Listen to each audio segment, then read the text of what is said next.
and in today's video we're going to cover what exactly you need to learn from failure in order to succeed. Very few people manage to succeed in their first try. Most people require a number of tries at something. They require failing and then trying again, and failing and trying again in order to succeed. So what do you need to learn from each of these failures so that you can eventually succeed? To illustrate the lessons that we need to learn from failure, I would like us to look at two people's lives, John and Peter. John and Peter have decided to start an online site and they're going to sell golf gadgets. Now John has had previous success in running an online business. He started a website previously and actually did quite well. Peter has never had any experience in this, but he has managed to secure a loan from his parents. And although his parents look really rich, they're actually not. So the pressure is on. If John and Peter don't succeed, they won't be able to pay back Peter's parents, who are in financial trouble. So let's follow along and see how Peter and John do. Will their website succeed or will it fail? And most importantly for us, the viewers, what can we learn from John and Peter as they embark on this new business venture? John and Peter go online and start to order various different gadgets that they want. The suppliers have promised an immediate, fast delivery service, and they are really happy to hear this. However, this is where the problem comes in. After 1 week, there is still no receipt or tracking number for them to follow up on. So they contact the supplier and the supplier says, hey, there is a problem in delivering these gadgets. It won't be too long, don't worry, they're coming. After 1 month and many conversations, Peter and John are still in the same problem. They begin to wonder if they will ever get the goods, if they have been scammed. Getting into month number 2, they finally receive a tracking number, and within a few days, the goods arrive. It catches them off guard. So I want to stop there for a moment and say, reflecting on what's happened so far, what can we learn from Peter and John?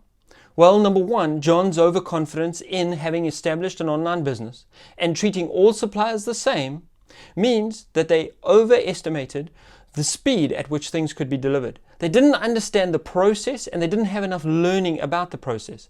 And often this is a root cause of failure for many businesses, not to understand complex processes that are required in order for that business to work. The best thing we can do is to ensure we have done thorough research before starting a business, understanding each step from start to finish.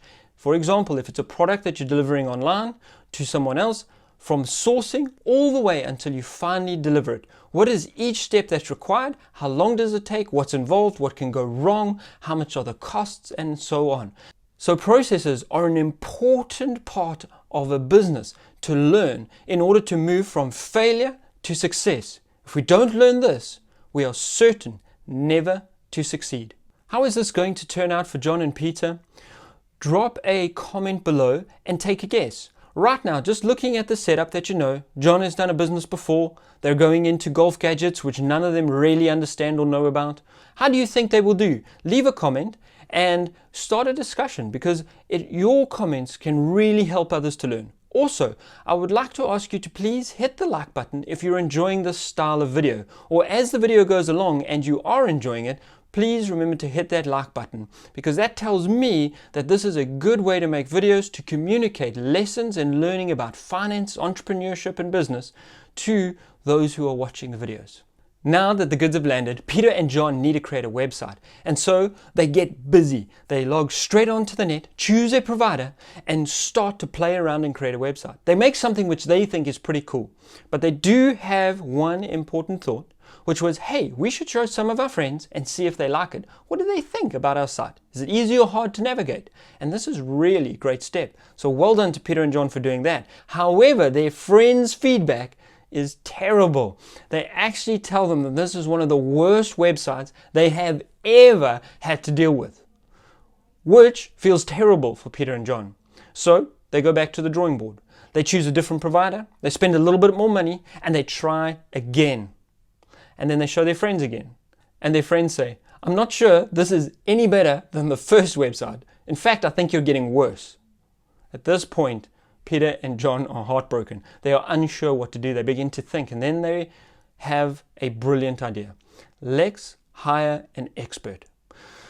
So that's what they do. They hire an expert web designer who designs a website for them, gets it up and running. They test it with their friends, and their friends are like, wow, this is amazing. You guys have really improved in your web design skills. Now, what can we learn from Peter and John in this process of setting up a website? Number one, they kept trying. And that's really important as an entrepreneur or in making money. You keep on trying, you keep on going, you persevere. But not only do you blindly persevere, you learn from your mistakes.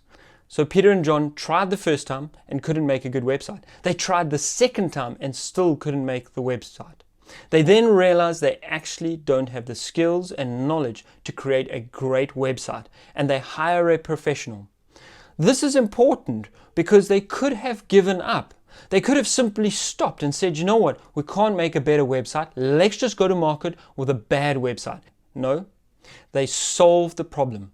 And this is a critical learning for anyone who wants to make money. You solve problems, and problems are going to come. John and Peter now need to create an advertising campaign and attract traffic to their website. Their golf gadgets look amazing online. Now they need to show it to the world. Instead of going straight onto Facebook and simply creating the advertising campaign themselves, they know their buddy, Paul, who plays golf. And so they rope in Paul and say, Paul, we need your help so that we can speak to golfers, because we acknowledge that we don't understand the target market. And they rope in Ruth, who is a digital marketing specialist, as far as they're concerned, whatever that is, who should be able to help them create a campaign. With Paul and Ruth at their side, they create the best campaign that they can. And it's really professional. It's hot stuff. They start to generate traffic towards their website. And although the sales are not stellar or off the charts, there are sales and they're making a small profit. This is a really good start for their business. They are by no means out of the woods, but certainly they are on their way to success. The Facebook advertising really shows that Peter and John have begun to learn. They have begun to learn where they have skills and where they don't. They have begun to learn that you can't just do something without the knowledge. You either acquire it or you get a professional to help you. And this was really great, and this is part of what failure teaches us.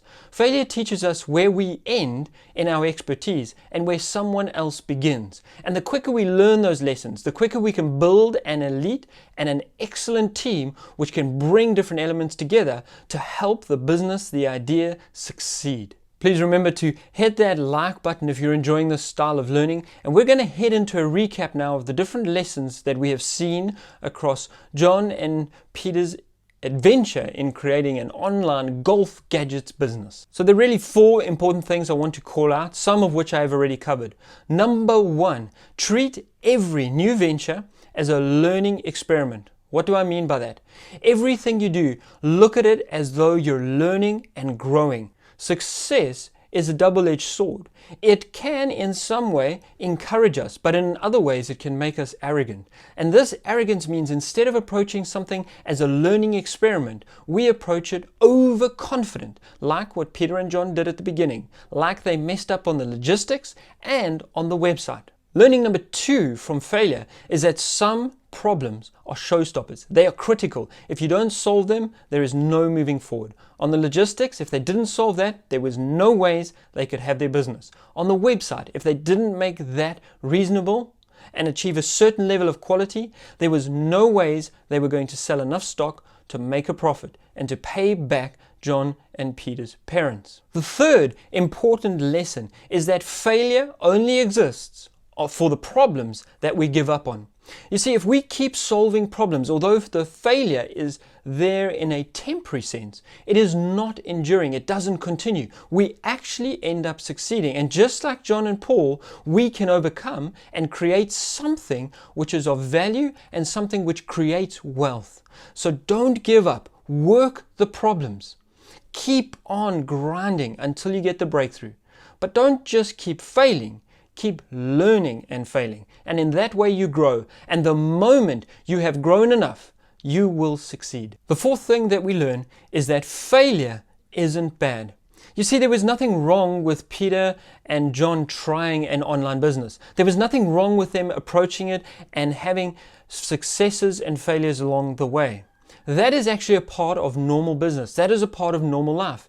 But what you do with those failures is the most important thing. If you are able to pick yourself up, look at the failure and learn from it, even if you just learn one thing. You might have done 10 things or 100 things wrong. If you just learn one thing from a failure, you are growing, maturing, and becoming better. The way we learn from failure is by reflection and analysis.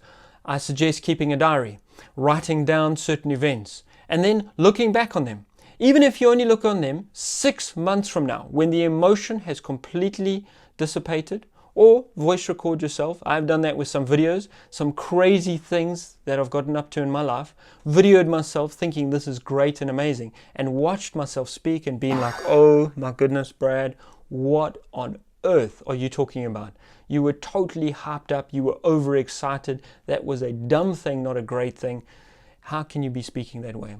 And so often if we allow time, it gives us the ability to look back in a more objective manner and analyze what actually took place, learning the lessons we need to learn. Wrapping this up for John and Peter, we see that the business is starting to succeed. As they continue to persevere, they begin to make a little bit of money. They're able to get together the loan that they originally took and pay back Peter's parents, which is great and removes a massive pressure from them. There should be a link on the screen now, which will take you to the first story of John and Peter and some lessons that we can learn from them in terms of mental models and mindsets for success, what is required and how to succeed. Please do remember to subscribe to the channel and share this video with someone, because together we can create an abundance.